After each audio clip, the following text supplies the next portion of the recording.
അതായത് B J പിയുടെ position ഇപ്പോൾ 3-ാം സ്ഥാനത്തേക്ക് പോയിട്ടുണ്ട്.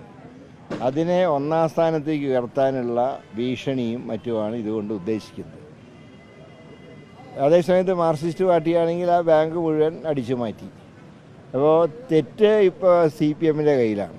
അതുകൊണ്ട് അവരും ഒരു അന്തർധാരയ്ക്ക് ശ്രമിക്കുമോ എന്നുള്ളതാണ് വരും ദിവസങ്ങളിൽ ഞങ്ങൾ നോക്കുന്നത്.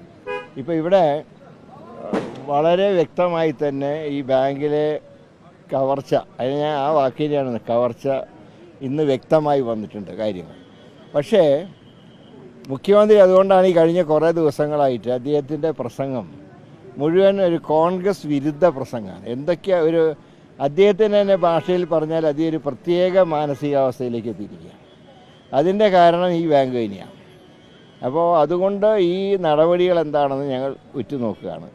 അതുപോലെ തന്നെ ഗൗരവമുള്ളതാണ് 3-ാം തവണയും ഒരു നിയോജകമണ്ഡലത്തിൽ പ്രധാനമന്ത്രി വരുന്നത്. സാധാരണ പ്രധാനമന്ത്രിയുടെ സ്റ്റാറ്റസൊക്കെ ഉള്ളവർ പരമാവധി ഒരു ജില്ലയിലേ വരാറുള്ളൂ.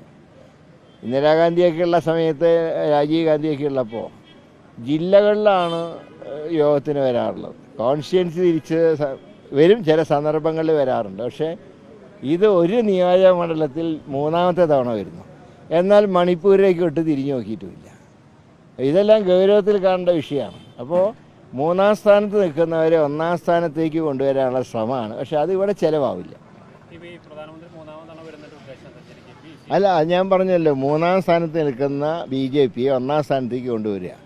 അതിനനുബന്ധമായി ഉള്ള സാധാരണ പറയുമല്ലോ, ഒരു കൂട്ടാനൊക്കെ ഉണ്ടാക്കുമ്പോൾ അതിൻ്റെ ചേരുവ, അതിൻ്റെ ചേരുവയായിട്ട് ED KDനെയൊക്കെ ഇങ്ങനെ വെച്ചിരിക്കുക.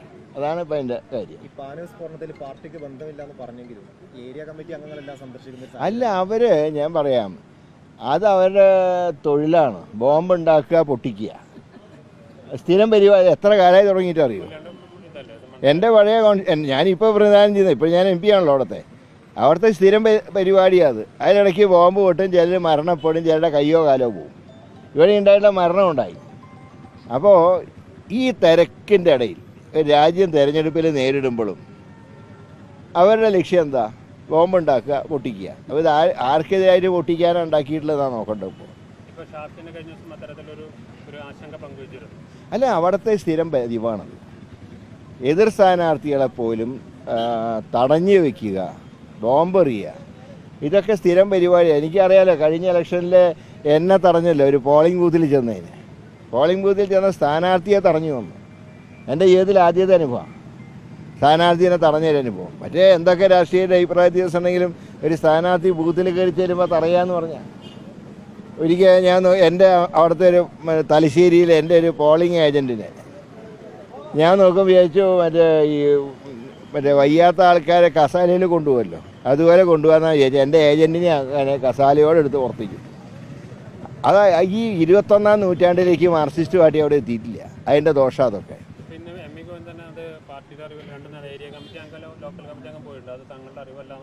അല്ല, അത് ഇപ്പോൾ പിന്നെ പുറത്താക്കി തരും. എന്നിട്ട് പുറത്താക്കിയിട്ട് 2 മാസം കഴിഞ്ഞാൽ തിരിച്ചെടുക്കും. അല്ലെങ്കിൽ അവർ പറയും, ഇയാൾ പറഞ്ഞാൽ ഞാൻ ബോംബുണ്ടാക്കിയെന്ന് പറയും.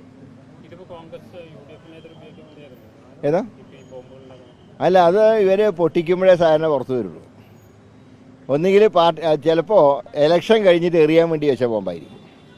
കഴിഞ്ഞ തവണ പാനൂരിലെ ഒരു യൂത്ത് ലീഗിൻ്റെ പ്രവർത്തകനെ കൊന്നു, ഇലക്ഷൻ കഴിഞ്ഞ് അന്ന് രാത്രി. ഇത് ആരെ എറിയാൻ വേണ്ടിയിട്ടാണെന്ന് അറിയില്ല. അത് കുറെ കൂടെ ചോദ്യം ചെയ്താലേ സത്യം പുറത്തു വരും. ചന്ദ്രശേഖരൻ വധം ചർച്ച ആവേണ്ടതില്ല എന്ന് പറഞ്ഞ മണ്ഡലത്തിലാണ്. അല്ല, അവിടെ ഞാൻ പറയാം, ആ പാപക്കറ ഒരിക്കലും CPM-ന് കഴുകിക്കളയാൻ സാധ്യമല്ല. ഒരു പുരുഷായുസ് മുഴുവൻ ഒരു പ്രസ്ഥാനത്തിന് വേണ്ടി ഒഴിഞ്ഞു വെച്ച TP ചന്ദ്രശേഖരൻ, അദ്ദേഹത്തിന് പാർട്ടിയുടെ നയങ്ങളോട് വിയോജിപ്പ് വന്നു. കാരണം അദ്ദേഹമൊക്കെ വിഭാവന ചെയ്ത കമ്മ്യൂണിസ്റ്റല്ല പിന്നെ കണ്ടത്. അങ്ങനെ വന്നപ്പോഴാണ് അദ്ദേഹം പുറത്തു പോയത്. ആ പുറത്തുപോയ അദ്ദേഹത്തിനെ അർദ്ധരാത്രി 51 വെട്ടി കൊല്ലുക എന്ന് പറയുമ്പോൾ ആ പൈശാചിക സംഭവം എന്നും ചരിത്രത്തിലുണ്ടാകും. ഒരിക്കലും ആ പാവക്കറ CPM-ൻ്റെ കയ്യിൽ നിന്ന് പോവില്ല. അത് CPM-നെയും കൊണ്ടേ പോകും, ഒരു സംശയമില്ല. സംശയം എന്താ? വടകരയിൽ 101% ഷാഫി പറമ്പിൽ ജയിച്ചിരിക്കും. ഞാൻ പറഞ്ഞല്ലോ, ടീച്ചർ തിരുവനന്തപുരത്തേക്ക് ടിക്കറ്റ് എടുക്കും, ഷാഫി ഡൽഹിക്ക് ടിക്കറ്റ് എടുക്കും.